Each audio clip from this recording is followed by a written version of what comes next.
Utiliser les probiotiques pour aplatir la courbe des coronavirus pandémie Covid-2019. Malgré des stratégies basées sur l'éloignement social, l'hygiène et le dépistage, Covid-19 progresse rapidement dans le monde entier, les systèmes de santé risquant d'être dépassés.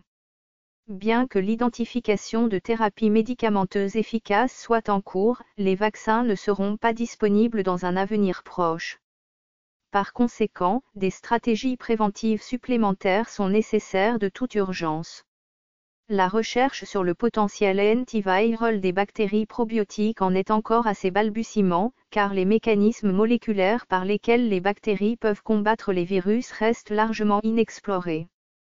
Il y a très peu ou pas de preuves que le microbiome ou les probiotiques peuvent directement diminuer le taux d'infection de ce virus Covid-19 hautement infectieux.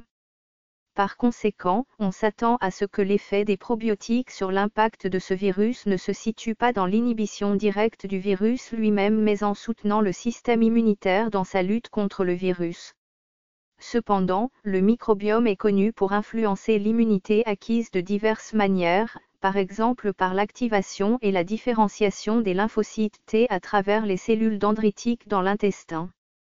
La cellule T auxiliaire 1, TH1, est essentielle pour la réponse immunitaire contre les infections virales, en outre soutenue par des cellules T régulatrices équilibrant le système immunitaire en général.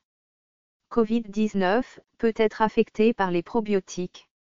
Des recherches sur PubMed, Embase, Google Scholar, ScienceDirect, Scopus et Web of Science ont identifié des études interventionnelles et observationnelles documentant les effets des souches probiotiques sur les interleukines, les titres viraux et la production d'anticorps en mettant l'accent sur le diagnostic confirmé de SARS-infection au CoV-2. Sur un total de 93 enregistrements, 21 études ont été obtenues et classées en 3 domaines sur la base de l'efficacité des probiotiques sur 1. Le niveau d'interleukine, N égale 7, 2. La réduction des titres viraux, N égale 2, et 3. La production d'anticorps, N égale 12. La suppuration des interleukines pro-inflammatoires et la production d'interférons de type I, IFN, semblent être la principale stratégie antivirale des probiotiques.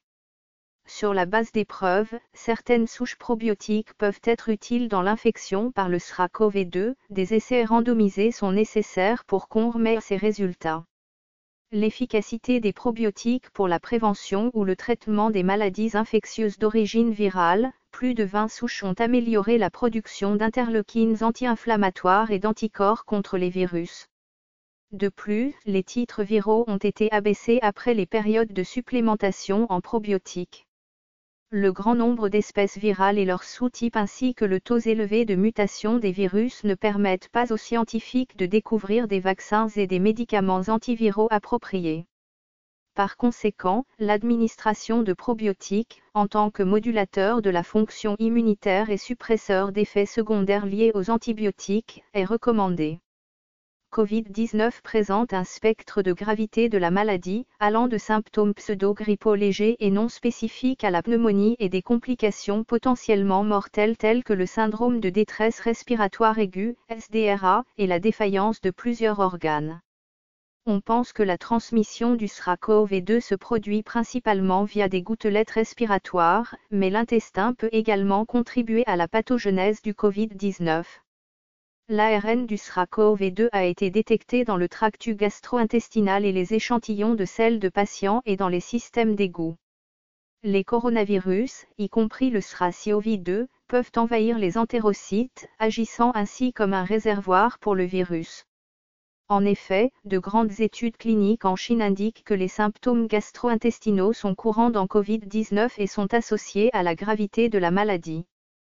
Les probiotiques sont généralement sans danger, même dans les populations les plus vulnérables et dans les établissements de soins intensifs. Les souches probiotiques administrées par voie orale peuvent réduire l'incidence et la gravité des ITR virales. À une époque où les médecins utilisent des médicaments avec peu de données anti-Covid-19, les souches probiotiques documentées pour des activités antivirales et respiratoires devraient faire partie de l'armamentarium pour réduire le fardeau et la gravité de cette pandémie. De plus, l'utilisation de prébiotiques reconnus, P. X, fructane, galactane, pour améliorer la propagation des souches probiotiques et des microbes bénéfiques indigènes devraient être recommandés dans le cadre de la stratégie globale d'aplatissement de la courbe. Les probiotiques sont des micro-organismes vivants qui, lorsqu'ils sont administrés en quantité adéquate, confèrent un bénéfice sanitaire à l'hôte. Les preuves cliniques montrent que certaines souches probiotiques aident à prévenir les infections bactériennes et virales, notamment la gastro-entérite, la septicémie et les infections des voies respiratoires, ITR. La raison de l'ajout de souches probiotiques à la stratégie globale de prévention et de soins est fondée sur des études scientifiques et cliniques, bien qu'elle n'ait jusqu'à présent pas été directement liée à l'agent étiologique de cette pandémie. En effet, le microbiote fournit des signaux de stimulation et de maturation au système immunitaire, conduisant à une protection contre les pathogènes potentiels et les troubles du microbiote. Les probiotiques, en particulier les lactobacilles et les bifidobactéries, ont été largement étudiés pour leurs effets protecteurs contre les infections respiratoires chez les enfants, les jeunes adultes et les personnes âgées. Des méta-analyses et des revues systématiques récentes ont indiqué que la consommation de probiotiques pouvait réduire l'incidence, la durée ou la gravité des infections respiratoires. Les mécanismes derrière une telle amélioration de la santé des infections respiratoires induites par la consommation orale de lactobacilles ne sont pas clairement compris. Le microbiote commensal est essentiel pour orchestrer l'homéostasie tissulaire et l'immunité dans l'intestin. Les probiotiques représentent une source intéressante de modulateurs immunitaires et plusieurs études cliniques ont examiné les effets bénéfiques potentiels des probiotiques contre les infections respiratoires. Le Lactobacillus casei confère une large protection contre l'infection primaire par le virus de la grippe A et développe une immunité hétérosubtypique contre une future infection secondaire.